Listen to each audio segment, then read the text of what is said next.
Some people are in favor of them, some people aren't. We've been discussing Ukraine. Who's he in bed with? Who isn't he in bed with? Maybe the same thing when it comes to Epstein. I don't know. Forget all of that. This is the president of the United States that wants to wipe out history. Is this what the Chinese did with their Cultural Revolution?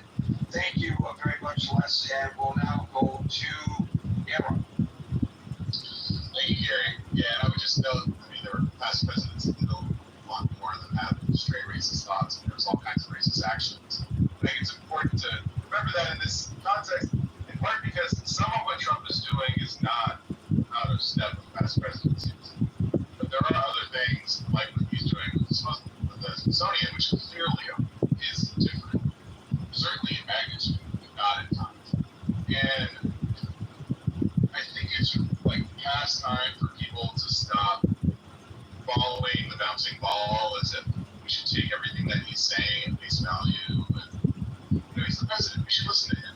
Clearly there's a rationale here, and it's the rationale that he's offering us. In the first Trump term, and until very, very recently, the big argument about whether or not Donald Trump actually fit the definition of a fascist came down to cultural production and oppression of the industry.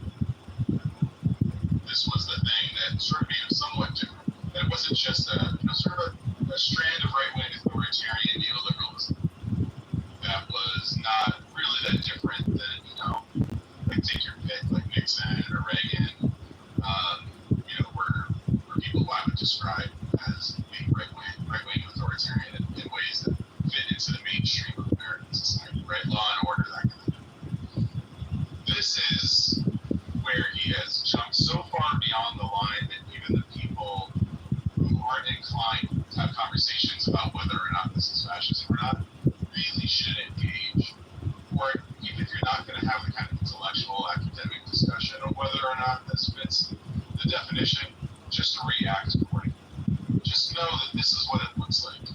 This is, when people say, if not for those people, we would restore our former glory, that has a long history that we can, even if they try to destroy the museums, that we can reflect on and understand how that's utilized, and how that kind of right-wing authoritarian power is wielded against particularly the marginalized, who are most easily scapegoated, whose power is most easily taken away.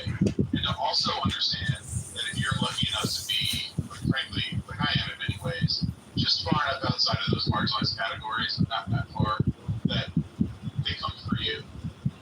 Right? Like that's how this works. There's all kinds of institutions in the U.S. that are doing their best that, we can acquiesce just a little, like we can be a little complicit, and then the bad fascist man will pass us over, and it will all be okay. If we just give a few hundreds of millions of dollars to Donald Trump, they won't come after my university anymore. And that way we get to preserve the institution and not have to fight too hard, not have to come too hard after us. If we disagree, then we'll do whatever he says with our law firm, and we'll be able to continue practicing law. Or, if our museums are just standing up this stuff a little bit, a little bit of fascism is not that big of a deal, right?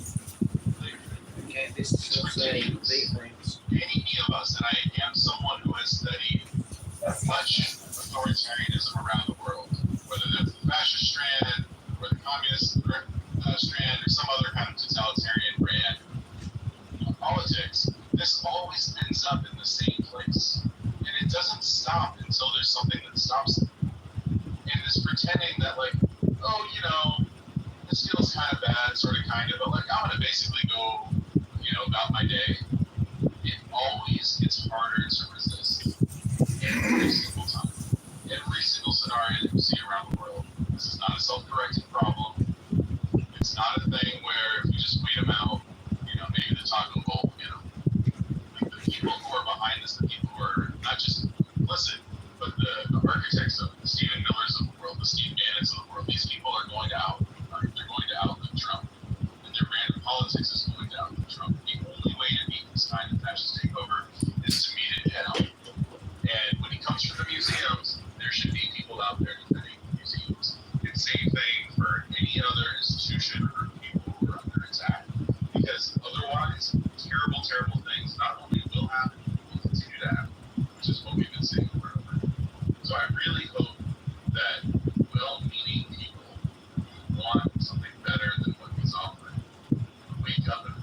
visualize what this looks like, and that if you were to pick a leader, you would describe this as maybe Duterte-esque, or a la Mussolini, or like take your pick. There's different elements that meet different standards, right? The good news is that he's not actively engaged in like mass murder, or there isn't a mass sending of people to gulags. Although he's building up towards it. But this slippery slope that we're on, like you have to push back. We know where this ends up. And I'm getting very, very fed up with the kind of the Pollyannas and the people who want to maintain some kind of mainstream centrist. It's all going to be okay. This is in the natural range, swinging pendulum kind of politics. And for people to understand that this is of a different kind, and it's not a kind that we've had in this country in living memory, and that we need to look further afield to understand what's happening. I think those are very wise words, and I think what you said is this is not politics as usual. This is not Democrat versus Republican, liberals versus conservatives. And sometimes we are so engrossed in our habitual approach to what's going on that we fail to recognize this. Thank you. Scott? Can you come back? Absolutely. Double. It has to come back to me too. Sorry, I can't talk for No worries, hurricane. Hello, hi. So when I think about Trump's announcement about removing slavery references from the Smithsonian references, I can't help but conclude that it is one of the administration's latest examples of anti-black authoritarianism. It's not just authoritarian, it is anti-black and authoritarian because the institution of slavery in this country affected one group, black people. And the move to remove slavery references is read together with the attack, the administration's attack against DEI policies in the workplace, which the administration gave a blackface, along with the administration's attack against race-conscious affirmative action in higher education admissions. I can't help but just conclude that the administration is intent on making sure that its hostility toward black people in this country is as wide as possible. I've been to the National Museum of African American History and Culture, and I can tell you that his claims about the museum not recognizing the progress that America has made is categorically false. I will tell you briefly about the museum. I'm looking at the map right now. There are 5 floors with exhibits. The lowest floor is called Slavery and Freedom, and it covers the period 1400 to 1877. Those of us who have read a little bit about the arrival of black people in this country, they were brought here against their will, know that the first black people arrived in around 1526, not 1619, as folks often say, but 1526. And like I said, its bottom floor ends in 1877, which is where historians believe that the Reconstruction era ended. So it's called Slavery and Freedom. The floor above that is called Defending Freedom, Defining Freedom, the era of segregation starting in 1876 and ending in 1968. The same era in which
based on your description, just reading the map of what that museum, which I presume is going to be the targeted museum of this audit by attorneys, we can see that the president was incorrect in his description of what is offered at the museum, which leads me to reach the, if not conclusion, the strong suspicion that Donald J. Trump has never set foot in that museum, ever. And in fact, for those of you who think that the liberally biased media are unfair to the president, I would say that our responsibility in journalism is to hold power to truth, no matter what the political ideology of the government official. And the question that I would be asking at the next gavel of the president is, Mr. President, have you ever entered the Museum of African American History at the Smithsonian? Then how do you reach the conclusion that you do, that there's nothing uplifting, that it's all negative, and it makes this country look horrible, and we're the hottest country in the world, and we can export whatever the hell that means? That's a question that the press corps should be asking him. I want to know who the hell is telling him to say this. Because I am certain he has no freaking idea what you just offered to us, Hurricane. No idea whatsoever. And you know what?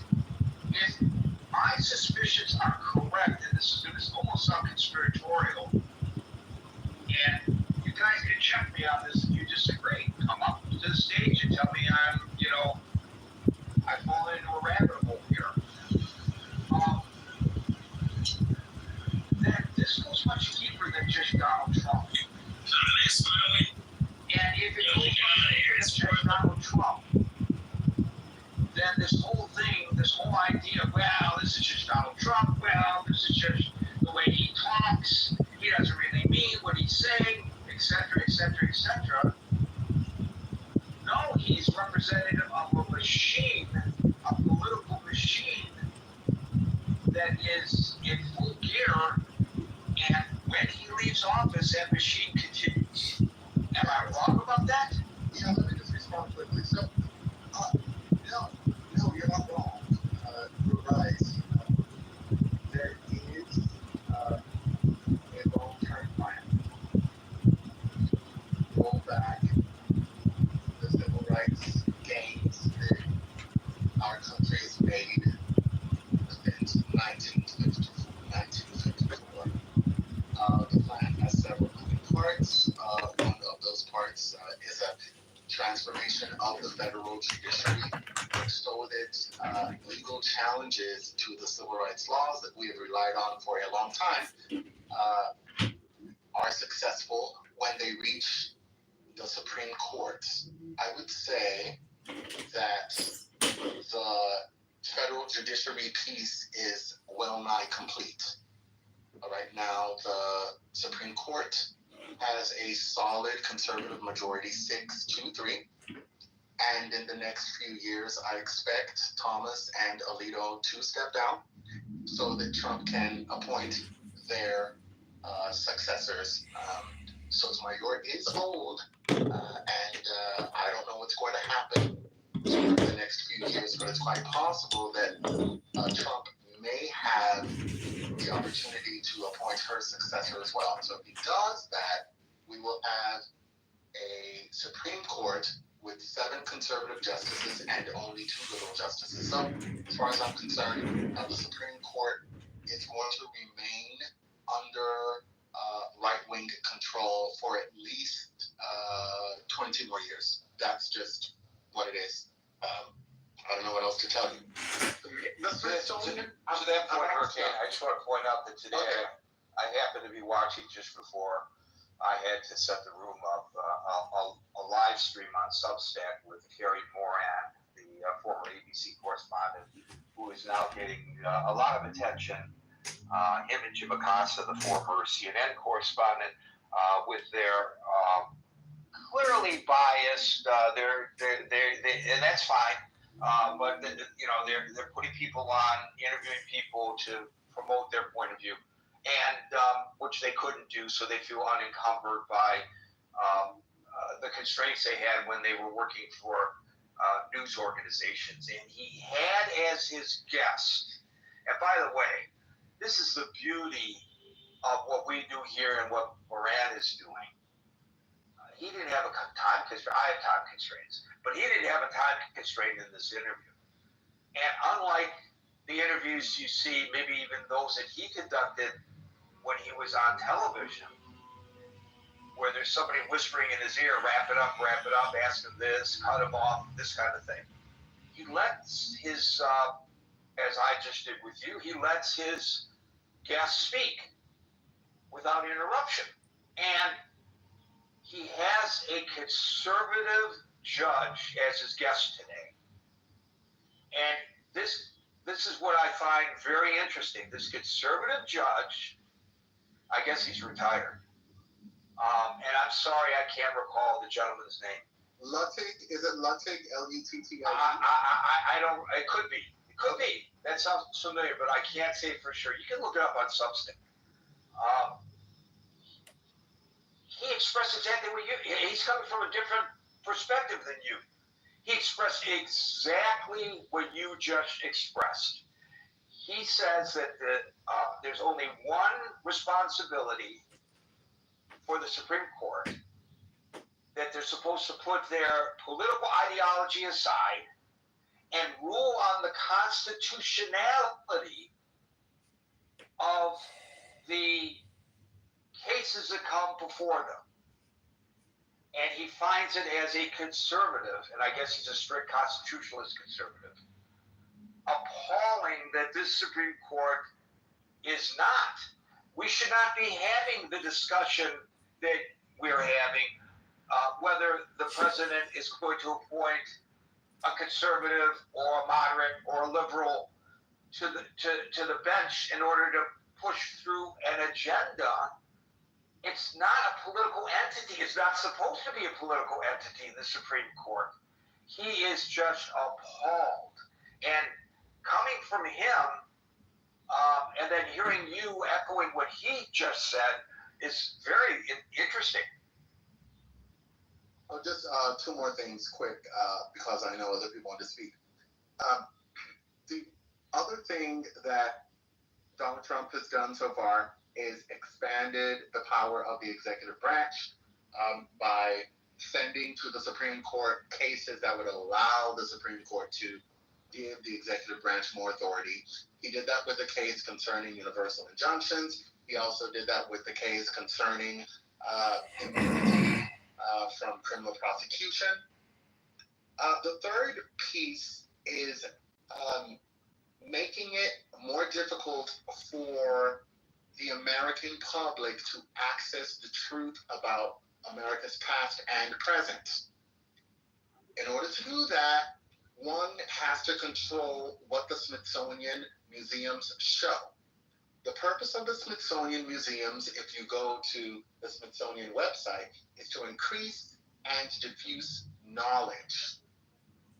How is the Smithsonian able to do that? It's able to do that by maintaining all of these museums that contain these amazing exhibits that not only delight the senses of people who visit, but also inform them about important aspects of American history.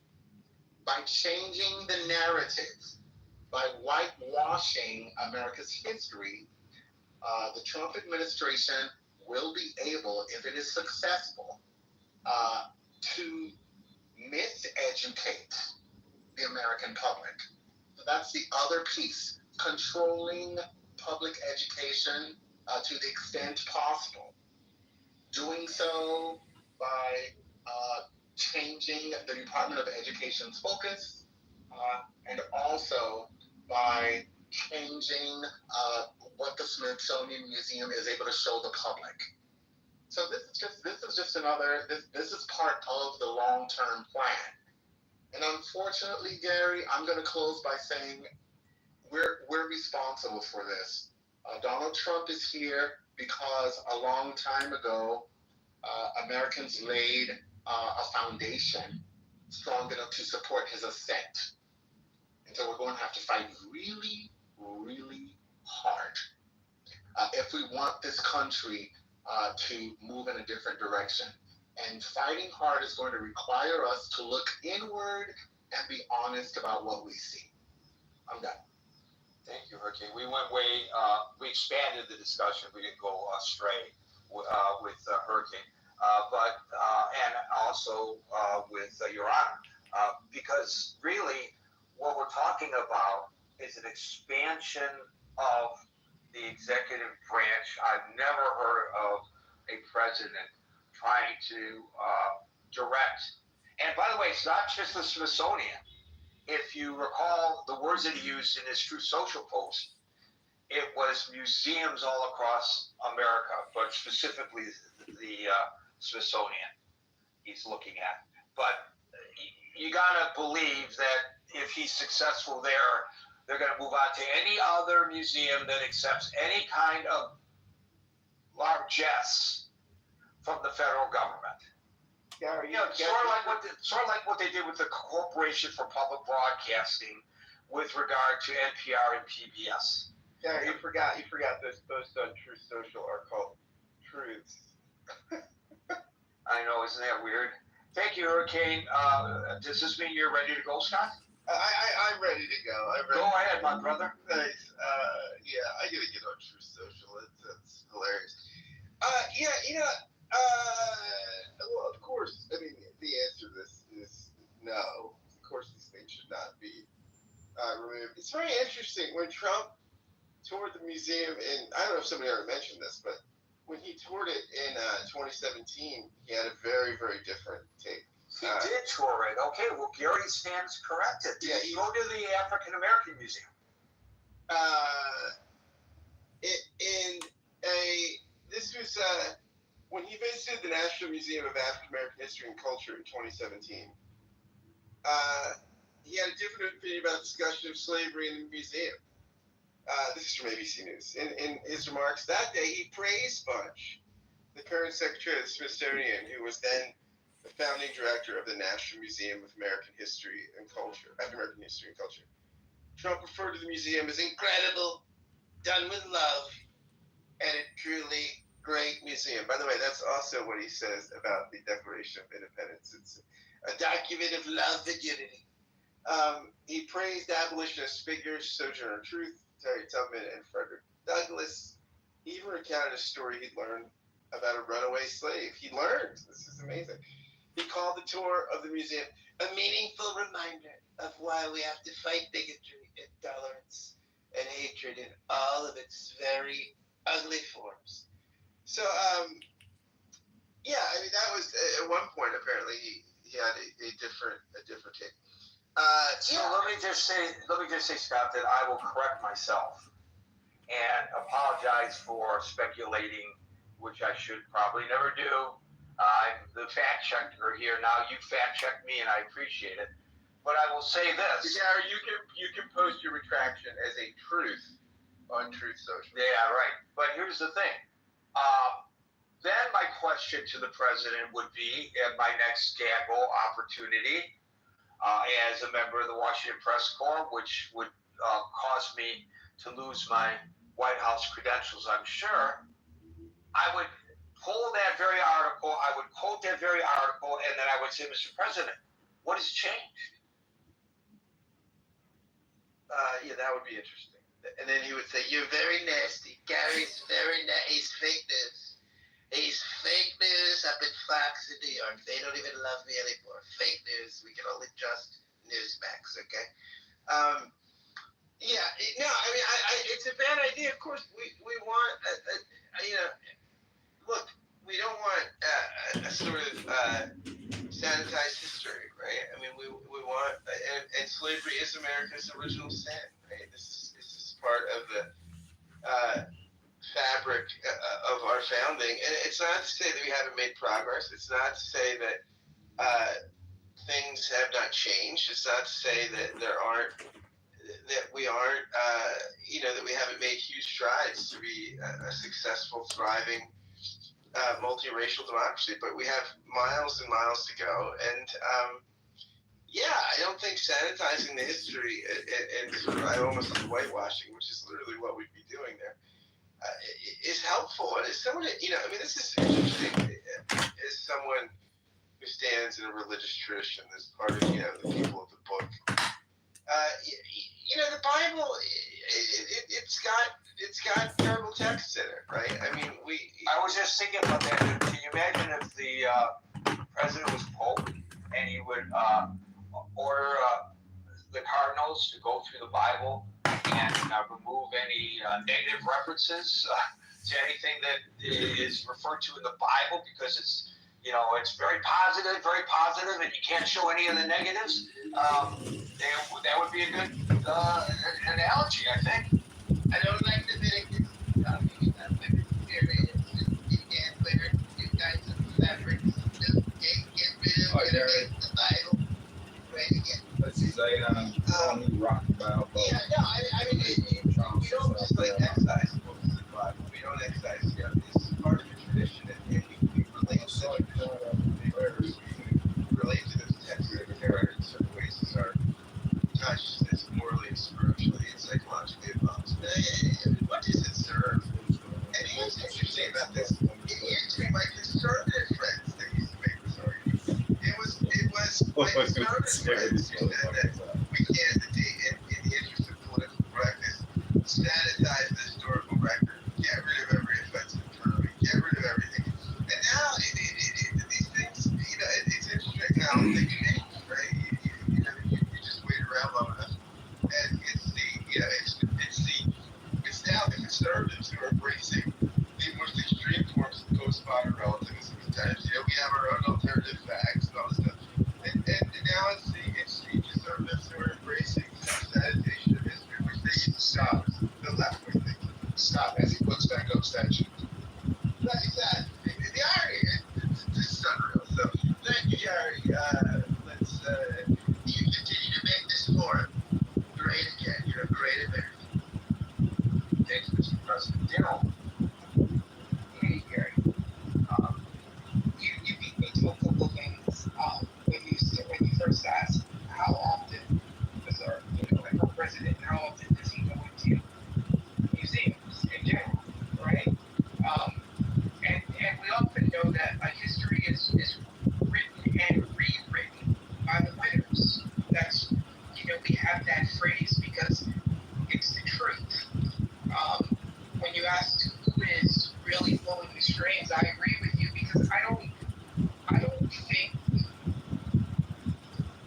regardless of what you might or I might think of him, I don't think, this is but regardless of what you think about what I think about what people think, say it that way, right?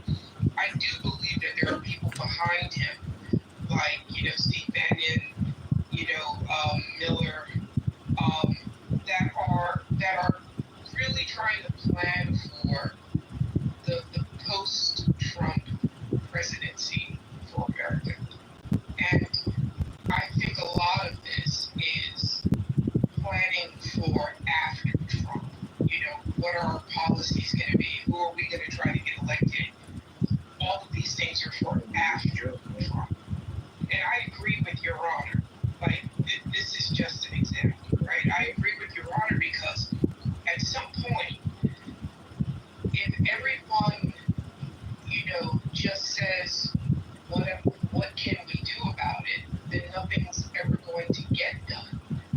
To the previous speaker's comments about, look at what's happening with the Supreme Court, like he's taking all of these things to the Supreme Court to set precedents for future arguments. If it were, not trying to derail the topic, but if it were me,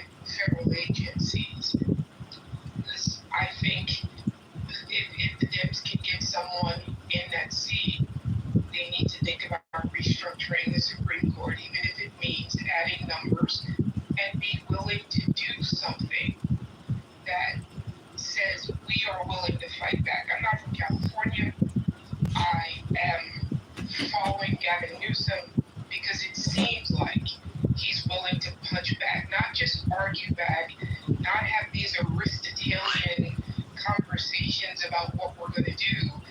But if someone punches you in the face, I'm from New York City, someone punches you in the face, you punch them in the face back. And that's the only way we're going to change this.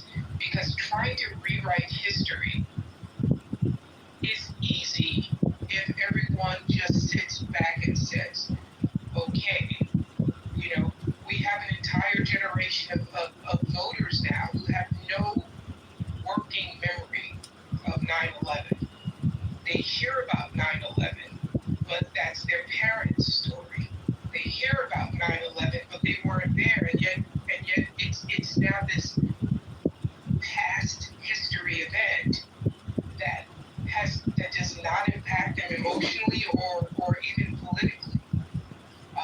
Something needs to be done about this, and I agree with you. I don't think I would have said, before Scott said what he said, I would have thought he had no idea as to what this museum is. The Smithsonian was, I believe, I could be wrong, but I believe it was actually established by Congress, right? The only thing you can really do is have some of the more private museums like the Met and some of these other museums around the country really have to start pushing back, even if it means not taking federal funding if they're going to be controlled by the federal government. That's all I have to say. I think that Scott's correction of my assumption is more damning of all of this than my initial assumption. So, you know, I was almost giving him an out. But if in fact he's on the record as being embracive of the African American Museum specifically, and then today he wants removal from the Smithsonian, the very references that are part of the charge of the African American Museum, then for sure somebody is telling him what to do. And that's the scary part, right? So it scares the bejeebers. It should scare the bejeebers out of all of us. And I think we're a little bit ahead of the curve on that here in the Critical Thinking Forum than general society. But I think we are. I think we are correct. And now, when I say we, I'm speaking for me and Scott and you and, you know, many of the people, but maybe not everybody. And I'm happy to hear, you know, a different point of view.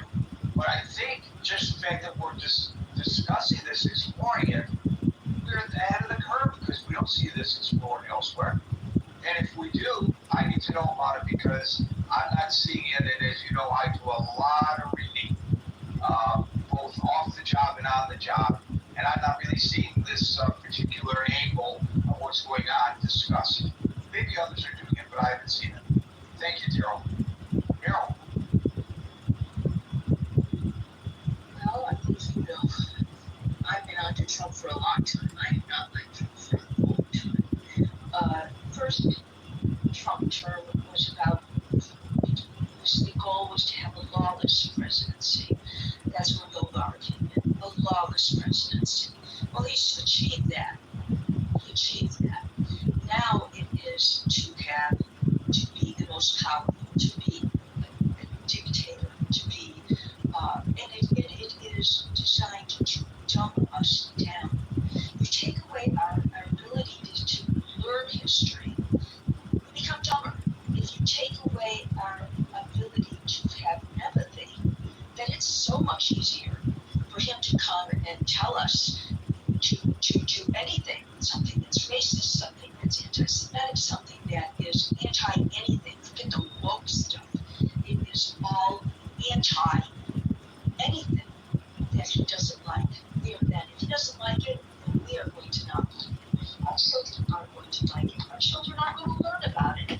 And when you mentioned the Holocaust in Germany took the concentration camps, some of the concentration camps, and they made it into museums so that you could go and you could see the most atrocious things that were done, most inhuman things that were done, because they don't want you to forget something that that was the biggest, most horrible thing that their nation did, that happened in their country. And that's not going to happen here. We have had book bannings since Trump became president. With banned books, and you can't read books by Black authors that we used to read. Books about that you and I read books in high school. Some of it was required reading. You can't read those books today.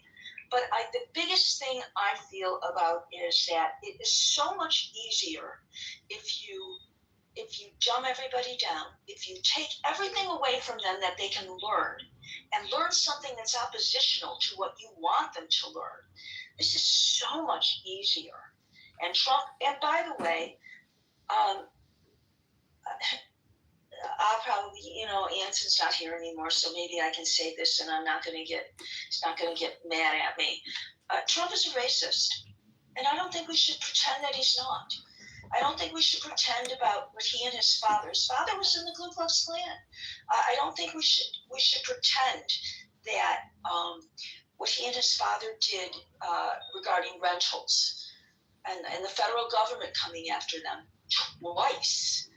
I don't think we should forget that. I don't think we should forget. I don't think we should forget who he tried to appeal to. The voters that he tried to appeal to when he came to them and he talked and said, bring it out in the open. Bring all your prejudices out in the open. He did that. And he opened up something where people used to sit around in the bar at night or sit around at their table at night. They came out now. And I think that I have to keep going back to what Aram said and what Scott is saying, you're saying. And I do think it is all about taking away the ability to learn something that's happened in our history, something that was horrible and that we should feel shame about. We should feel bad. And it teaches our children empathy. Just like you can read Anne Frank to your children, read the children's version of it, and they will feel bad. They will feel an empathy about that, about Jewish people and about what can be done. And that's what we need to do. We should never. You talked about the 4 little girls that were killed in that church. Do you know nobody went and tried to prosecute the people that did that? Not until, I think, 20 years ago, 15 years ago. There was a white Democrat a lawyer who said, we need to do this, and went after them, decided to prosecute them. This is all I can say is this is a presidency that is designed to become a dictatorship. It is designed to make us, we're not going to get good press anymore. We'll get leaks. We're not going to be able to have really good investigative reporting because he's trying to smother that. We can't have television stations that are going to report things that might be more earnest, that he doesn't want us to learn. But I think absolutely going to the Smithsonian, you're whitewashing history. You're taking away something that we should learn. And if we're dumb, he can tell us anything he wants. And you mentioned the Civil War, by the way. Well, we're having ships named after treasonists, ships that were named after Black heroes. We're having, again, we are rewriting history. Thank you. Thank you, Meryl. Yeah, I know the movement to, it's interesting, the movement to remove the Confederate statues was really opposed by the MAGA folks because it's part of American history. And whether you agree or disagree with what those Confederate figures did, it's part of our history, and we cannot ignore our history and don't remove them. They were significant figures in U.S. history, and so you should not be taking them down. And these are the same people who are saying remove references to slavery while putting those reassembling and re-erecting those very statues that had been removed correctly or incorrectly in the first place. So there's a definite hypocrisy there, Meryl. Preserve them. Give them a museum. Put them in a museum, and people can go and see them just like you can go. Should have been able to go to the Smithsonian and learn history. I have no problem with them being preserved. I have a problem with them being history being rewritten about them. I have a problem with you taking military bases or places that were named after people that weren't treasonous and now renaming them again, going back. Those are the things. Revere them in a museum where people can go and they can revere them, they can see them, they can learn about them. Thank you. Or learn not to revere them. But right. Thank you, Meryl. But it's just so interesting, the hypocrisy there. David, and by the way, we are now at the 6:02 Eastern time. We will no longer be inviting folks onto the stage, but we are officially into extra time, so everyone on the stage, time permitting, will get the opportunity to speak. David.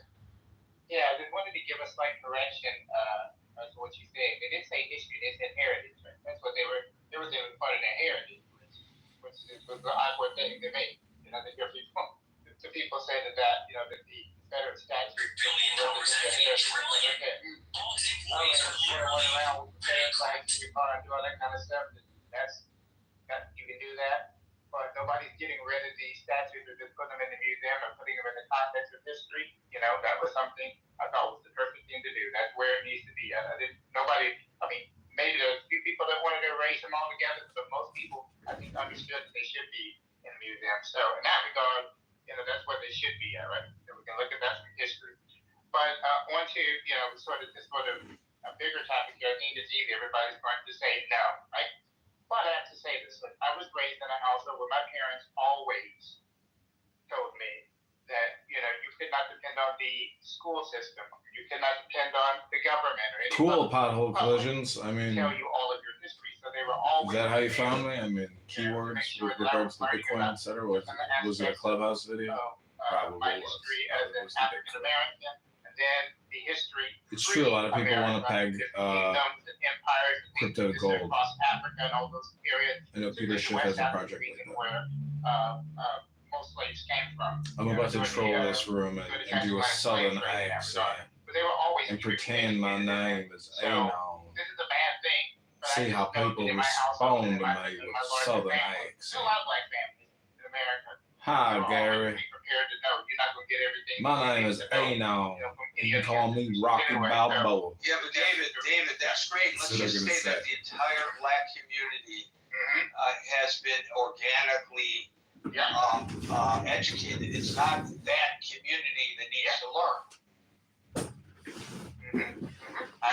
There are other communities that need to know about these things, obviously. Yes, there are other communities. Yeah, I get that aspect of the other community. But just from the standpoint, I'm not shocked at the different attempts of people to try to remove things or try to switch to Smithsonian. I was even looking at the Museum of African Dysphoria in San Francisco to see how much money it was getting from the government, right, versus how much it was getting privately, how much you need to fill that out, right, for other people who want to go. So should I do? I'm going to defend Trump with my southern accent, but what would be funny is also to pretend to be totally deranged, liberal, unhinged, deranged, like do a TDS skit. In her early days of a K-12 educated, I'm absolutely perturbed. California to make sure that they corrected the way this is an attack on our freedoms as the museum going public. Proclamation, but she wanted to make sure that people knew that he didn't intend to do it in the South, right? That you needed to know the whole truth, of how that came about, right? And to do that. And they fought for things like, even in museums, they fought against having Egypt being placed in a different area than the rest of Africa, right? So they were constantly fighting in these areas to make sure that history and different aspects of history were being told in the way in which they truly were. So I think it just takes a broader number of people to get out there to make sure and educate, and especially in a country at this point where our government is very focused on individual states' rights, right? We have an opportunity in California, which may be easier than some people in other states aren't going to have that opportunity, but we do have an opportunity in some of these states to really push to make sure that we enshrine in our own states the ability for people to have access to different things that they need to do to learn about history. In the case of this president, we're going to ride this out. Okay? We don't have much to do. We're going to ride it out, right? But what we can do is we can use our collective selves to push, whether it's to push up the president, since it's Stephen Miller and some other people speaking into his ear, and he's all of a sudden changed his tune from what he was in the first term, all those different things, whether you really care or not. That's about the best thing that we can do at this moment. Right? That's going to be our collective energy is going to be able to do that. And also, what I want to say to other people who need to learn, right? You're going to look. We still have the internet. We still have the ability to teach other people themselves, because you might have to rely on that too. Right? In the old days, I just want to use a bit of history. In the old days, the Chicago Defender, right, which was a African American newspaper from Chicago. I know the Chicago Defender. Yeah, you know that. Yeah, they used to sneak that into the South, right, for people to be able to read back in the day, because they weren't supposed to be reading, right? So they used to go down and sneak that in there for people to get access to it. We aren't sneak anymore, right? So we have another way of fighting is that we have tons of ways, tons of avenues to be able to make sure that people are still going to be educated on the subject matter. In terms of what's going on with Smithsonian, I just think it takes a collective group of people to be able to fight that particular issue. And at the same time, there's some aspect of this which is going to ride out a few more years, and then we'll be able to fully deal with it and address with as much as we can afterwards. So that's what I'm going to say. But this is not unexpected. Thank you, David. And we will now go. And by the way, I don't know whether writing it out really works, given that I believe that there's a long-term plan, but maybe you'll get lucky. Glenn Alley. Hey, thank you for letting me come up. I will say that one of the things where I think why Trump is doing what he's doing with the Smithsonian and being a little bit more on point with the racism this time around is because you really don't need black people anymore. He doesn't need to feign like he's not racist. He can let that just go. So, like, a lot of the stuff before, I used to tell people all the time, he's doing things that are more so a show to make it seem like he cares about black people. Like, pardoning Jack Johnson, giving a pardon to Kodak Black, just random little things that are, that are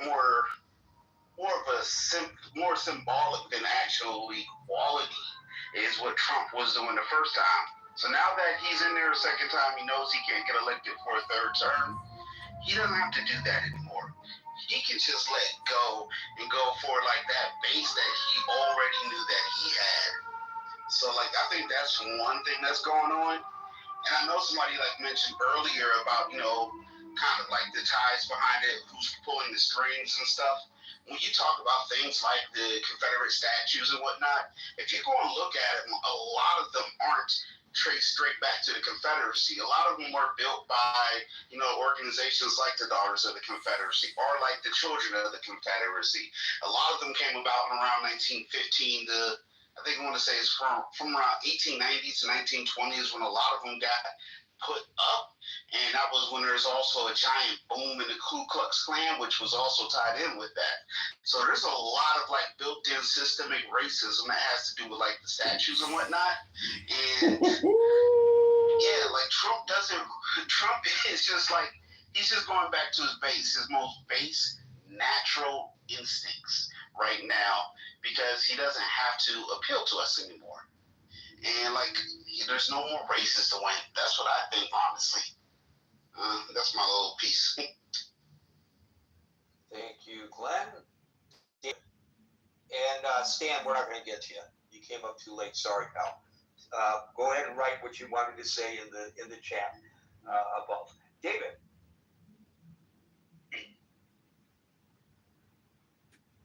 How's everybody doing? All is well that ends well. So we'll see how the show ends. Trump has a war room of people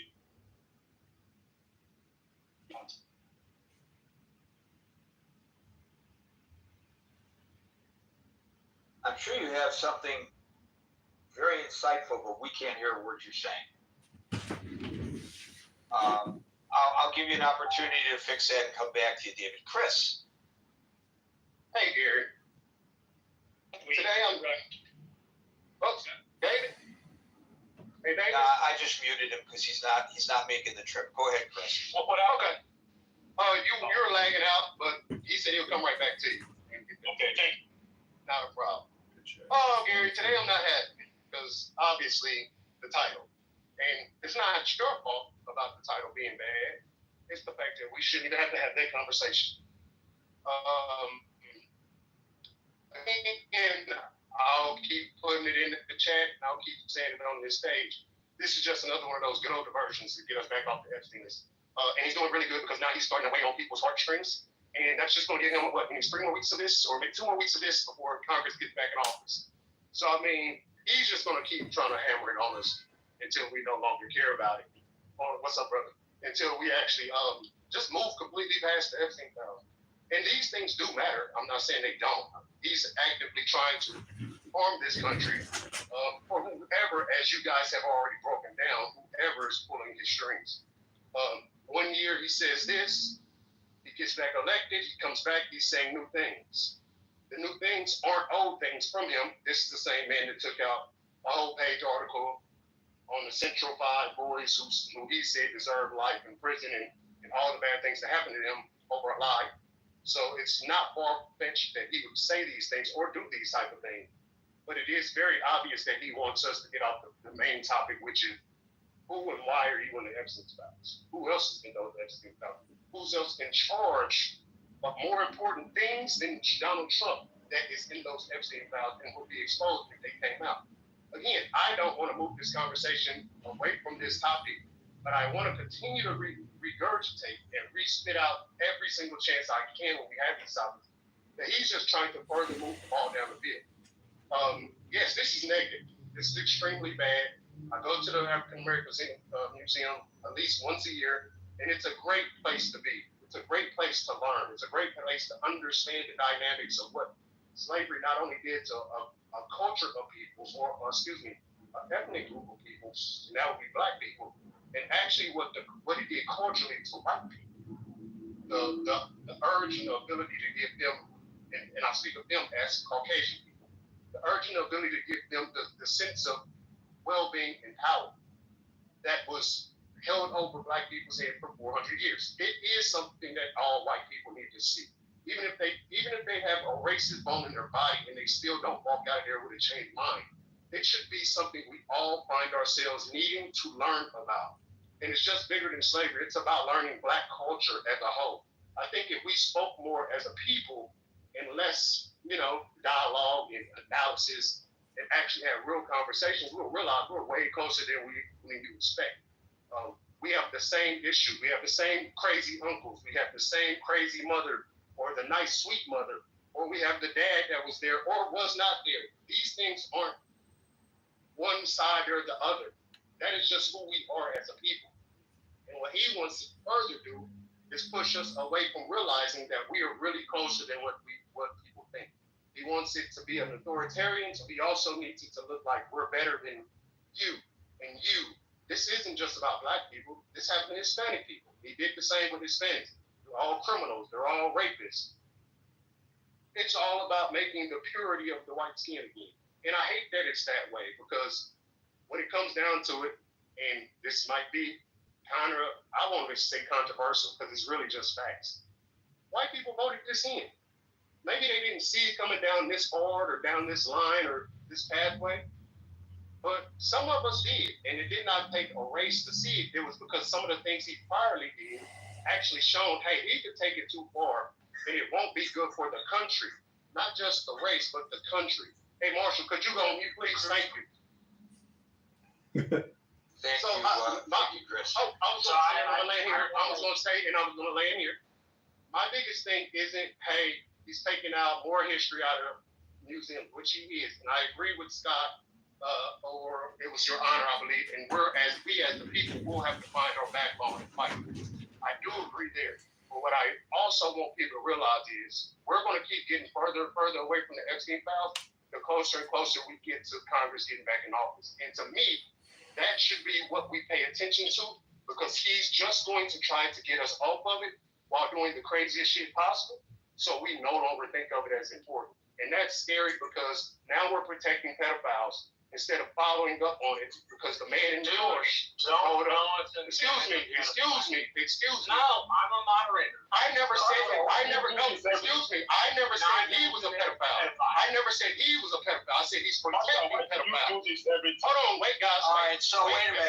Hold on. Everybody stop for a second, please. Go for it, Gary. Okay, Odianware, you're not a moderator.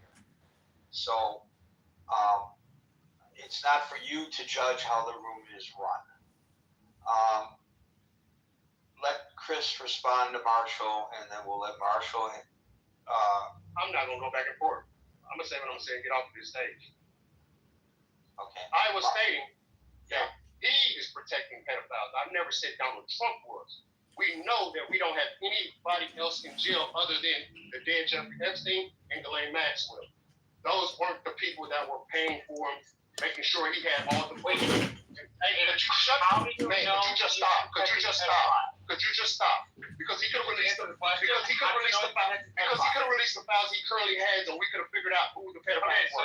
So, hey, Marshall, you know what? Hey, Gary, thank you for letting me speak, Gary. Thank you for letting me speak, Gary. I hate to be interrupted by Marshall when I'm making a good point, because he does that when you make good points in his space. And I don't want to go back and forth with him and take Marshall, can I please say my goodbyes to Gary? This is weird. This is weird. This is weird. This is weird. Simply don't know that he is or he This is isn't. weird. Now you're fighting against it. Now you're fighting against it. Now you're fighting against it. Gary, thank you for allowing me to speak. Pedo accusation. Until we get the files, Marshall, the pedo conversation is going to get live. Until we get the files with all detailed files in it, we're going to keep live in the pedo on Donald Trump for protection, because he has the ability to release it, and he renewed it. It's not convincing. And that's what I just said. So fine. So be quiet and let me finish, because you're weird. Be quiet and let me finish. Gary, thank you. Gary, thank you for the time, as always. And I would like to move on by saying we just need to keep our eye on the ball, because when we don't keep our eye on the ball, people like Marshall will keep trying to push us away from it. So we don't find out what's going on, because we're going to find out eventually that the people So I can't understand, and probably nobody else can, or neither of you are saying. I have the floor. You should be quiet while I have the floor. Okay. I'm getting off the stage. Okay, Chris, thank you. Okay, I can't understand, and I'm he sure does that if I every time I can't. get to talk, Gary. Okay. It's more than less than I get up to talk. He steps on my conversation as if I said something directly to him. That's weird. Take your turn when you get it, Marshall. You would be next. You're the next moderator on stage. You've been gone the whole time. Now, the moment you get on stage, you want to speak. Be quiet. Because I think that if Chris and Marshall have to work this out. I don't want to work this out with Marshall. I don't know him. This is weird. I don't like it. All right. If you guys want to have this discussion, have it off the stage. We're having it. You're having it. I'm telling you. But you are having it. I'm asking you, Gary, to please tell him to stop talking. I am trying to regain control of the room. Go ahead. You're not cooperating either. So I'm get my submission now. Go ahead. Okay, you got your stuff in, man. I was actually almost done. I was not finished until I was interrupted by Marshall that wanted to. Well, beautiful. See, there's a problem. You got it, Gary. You got this, Gary. Marshall's a fucking punk little bitch. I just understand now when I get to getting too close to what he does not like, he gets to interrupt me and throw me completely off. And since you allowed him on the stage, Gary, this is A now. It doesn't have anything to do with that. Pedophile is a legal criminal accusation. If you are going to accuse somebody of a legal crime, I never said he was a pedophile. I never said he was a pedophile. I never said. No, I said he did not give the documentation, which. I said he did not give the documentation. Okay. Let me clear up the confusion, because I think there's a discussion here based on something that wasn't said, and then we're going to move on, because we're not talking about Epstein today. I wasn't trying to. I don't know whether you were or you weren't, and I'm not making any accusations, but I want to clear up what it just occurred so we can get back on track. So Chris, and he stated this in text before he came up to speak in the chat, that he believes that the president is raising all these various issues, including in the context of today's discussion, the Smithsonian Institution, and to wipe out any references to slavery. Not that he isn't serious about it, but he believes, Chris, correct me if I'm wrong, that the timing of this is designed as the timing of many things that are going on right now to divert the public's attention away from the Epstein files. Is that a correct summation of your point, Chris? No, Gary, you're about right. Like I said, I want people to realize that all this stuff does matter. We don't want to see the slavery exhibit out of any museum disappear, but I also want people to realize that we've been going down a big hill of bullshit, and it's only because they gave Congress 5 weeks to get out the Epstein votes. And we need to continue to remember this, because in 3 weeks we'll be back in Congress, and we need to have that information out and find out what really is going on in our country. Some of the people in that actual Epstein list could be people in charge of what happens in our country, and we need to get them out of here, because they're dictating things that we don't know if it's good for the betterment of themselves or it's just to push it all under the rug. But we do need to figure that out as soon as possible. And I'll land. Thank you.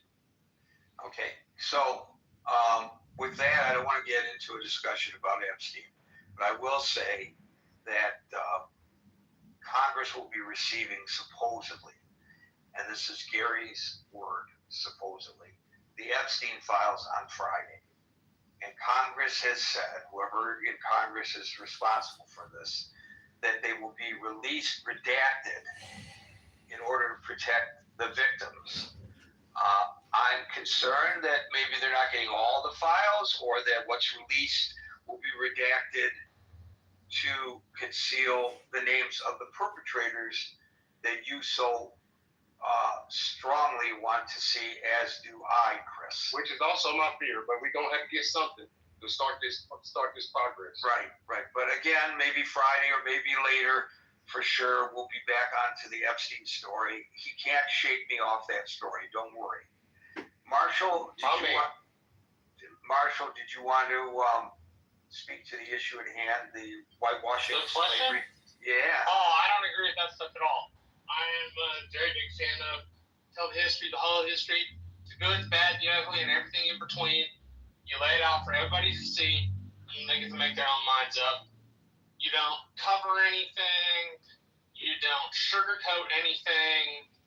You don't try to twist people's minds. You just tell the damn story.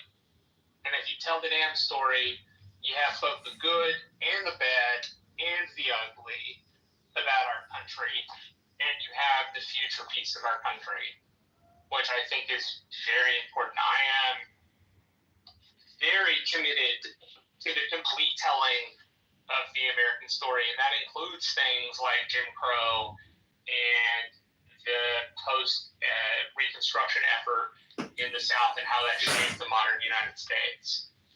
We don't get to, and we shouldn't sugarcoat those things. I will say there is a way to erase the history of your country so that you tell the whole truth and you can be proud of where you've gotten while still understanding there is much, much, much, much, much farther to go, right?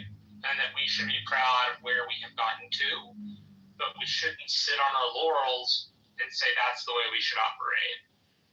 But overall, tell the truth.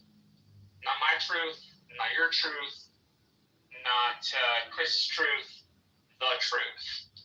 And that means you say the good, the bad, the ugly. You make sure people know that part of the reason the Second Amendment was argued about in the South was was because of a slave revolt in Haiti. And then at the convention, these folks argued, Southern planters argued for it as a way to execute possible slaves. Right? You tell the whole story, not just part of the story. And I think if you tell the whole story, the United States is something quite beautiful. Oh, that's lovely. We're not where we need to be. We're not where we should be. But we seem to keep chugging along at that goal. And I think that is incredibly important, and I don't think you can get to that with some sort of mythologized idea where you have to know the bad things you do along the way that really mess stuff up. And so I'm a huge believer that when, for example, there's a National Lynching Museum in Alabama, and the idea of walking through the museum is that you're supposed to be bawling when you come out of it, like a child, they got their head on, you're supposed to cry. And because that history is so devastating, so sad, so evil that it was inflicted, but it brings you to this place where you understand how so we don't give Congress fiscal advice. Down to something. We take what they do as a given and we put it in our models and our assessment of the economy. So I wouldn't want to speculate on that. I think we do know that they did. We don't give Congress fiscal advice. I remain steadfast in my commitment to them. When they're not doing service to our country, service to folks who don't look like me. Right? I mean, Gary, you've been to McAllen before, it's 20% Hispanic. If we don't accurately tell the history, those folks get left on the wayside. That's not fair. It's not an accurate history. You don't have to take their house. It's like, except for the bad things, the worst things, and the politics, but reflecting on what we've done is critical. If we don't, we're never going to be able to improve anything or learn anything. And I personally study white history, very disturbed that most Americans only have about 100 years of history in their head. It's not beneficial to help the country. And it's people treated points of view, which end up helping capture discrimination and racism in our country. That's something we should all fight against deeply. So that might have been impassioned and long, but I hope it made sense. No, that might be. Thank you. I know that there are a lot of people trying to get on stage, and I appreciate the response, but I cannot add anybody more to the stage. We're into extra time now, but please feel free to click on the link above and join the chat and make your feelings known there. David, have you fixed your audio issues? I think so. Yes, sounds like it. No, this has been a great room. I wish I had some positive to say, but what I was saying before I was cut off was that it appears Donald Trump as a team of somebody, whoever, comes out with a new agenda every day. And I don't know, maybe because of the Epstein situation, he's bringing the full force of the shock and awe that he's been championing since he got elected. But this is really bad for the country, symbolically and emblematically.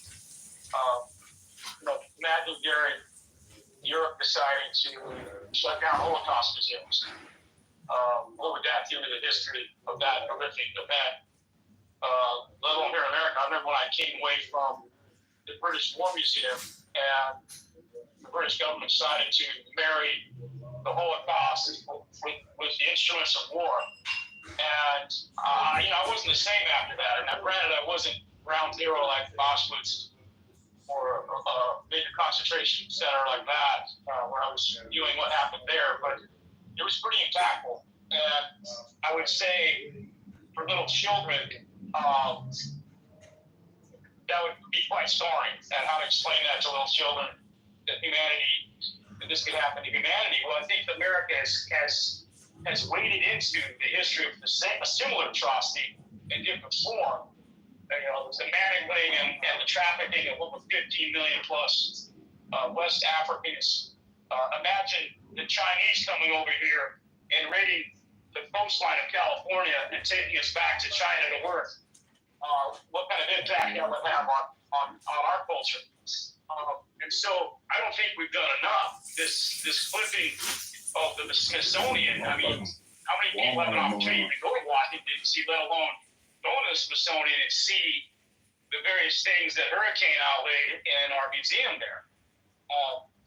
Since that, most Americans are getting their Black culture through hip hop, through popular culture, through the news, through the marches, through the reactions to police violence in this country. And that's obviously being framed in ways that appear to be radical and deep state and every other way. And so without an historical analysis, there's going to continue to be an amnesia of how horrific the crimes of slavery were and how complicit white America was in that venture. And I can go down century after century and how the legacy of that institution has come to haunt us and continues to haunt us. And this is along the lines of the disrespect that the Latino communities experience with regards to ICE and immigration policies. This is and this is nothing more than going after and putting in play the 2025 Project 2025. And people are absolutely right. These are people coming to Trump with this agenda and asking Trump to go to the bully pulpit and implement these bad ideas on behalf of obviously a certain sector of this country, which is particularly white America. And I understand it's not pleasant. It's not pleasant to talk about, maiming and owning another human being and how economically viable and beneficial that was to this country, any more than it is to talk about the railroading and the wiping out of the liquidation of the indigenous population who occupied this land. But it has to be talked about. I remember I hosted an Australian buddy to come out and visit me from England, and he just couldn't comprehend an English-speaking country with all the signage in Spanish. And I had to give him a little history lesson about this country was created. And it was a very chilling moment because we're driving down the streets of, say, Lincoln and Washington, and yet we're running into streets called Pico and Sepulveda, which were former governors and landholders in this beautiful city of Montana.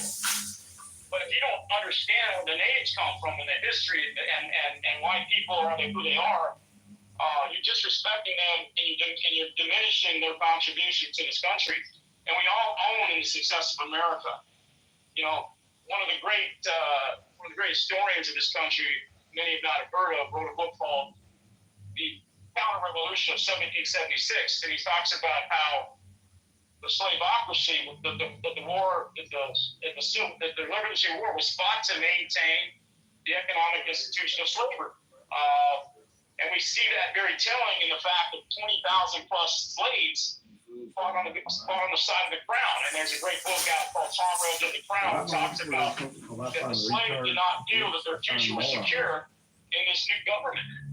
So we picked that apart. How do we understand those early beginnings, let alone the Civil War that was fought? I did some research before I got on the stage, and I wanted to understand how valuable a slave was to the slaveholders. And according to the chat, the AI came back and said a male slave was worth about $1,800 in 1860. And when I extrapolated that out to today's dollars, it's about 70,000 US. So you multiply that out by the number of those that were held as chattel, and that's millions and millions of dollars that basically walked off the plantation and became free overnight without compensation to the slaveholder. Well, when the UK got rid of their slavery, they made every slaveholder, from what I can understand, whole based upon the cost of that. Well, when you don't don't do that, Gary, when you create a war and then you say everybody's free after that, and you don't compensate the victims of the crime or of the institution. You're going to sow the underpinnings of the KKK, the rejection of the Reconstruction era, the creation of Jim Crow laws, and everything else that's come after the fact. Everything else that's followed this country since day one of the emancipation. I'm sure you. I was going to say, I'm sure you didn't mean it this way, but it kind of sounded like what you said is we're like we irreparably harmed ourselves. Am I misunderstanding you? I just want to make sure I'm tracking. Well, if you explain how you heard what I said. Were you saying this way going needs to be Marshall causes all kinds of fucking hate. I'm saying everywhere Marshall goes, he causes fights. Just as in the Haitian Revolution, Haiti was forced to pay back reparations for their independence.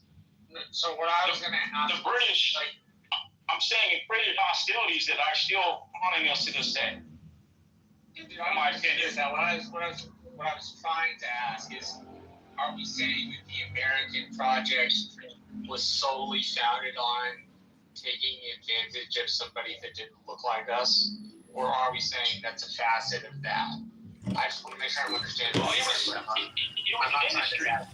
an industry backed by banking, backed by insurance, backed by shipping, backed by land holding, and so it was tied to the whole economy of the South. And you're not sending a DEI training to make them understand, hey, you enslaved an actual human being here.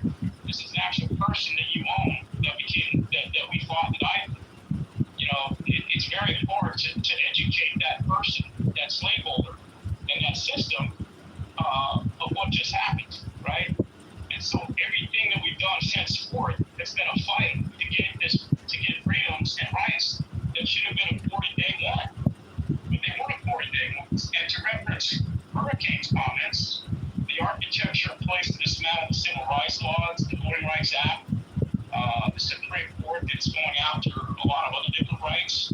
Hillary Clinton just came out on the record mentioning that gay marriage may also be eviscerated by this court, and that's not guaranteed. Yes, but there is a federal law passed in 2022 by a Democratic Congress and a Democratic president that solidified in the federal law the ability for gay couples to get married as well as trans couples. Okay.